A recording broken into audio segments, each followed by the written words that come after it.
Ipinahayag ni Maymay, Easter Sunday na maganap ang pagbibinyag bilang isang Christian ni Maymay Entrata.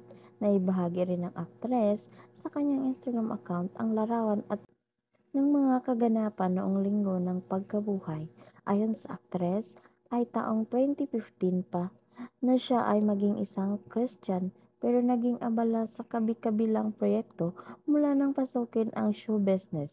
Maraming mga suliranin sa buhay ang kinakaharap ni Maymay na talagang sumubok sa kanyang pananampalataya sa Diyos.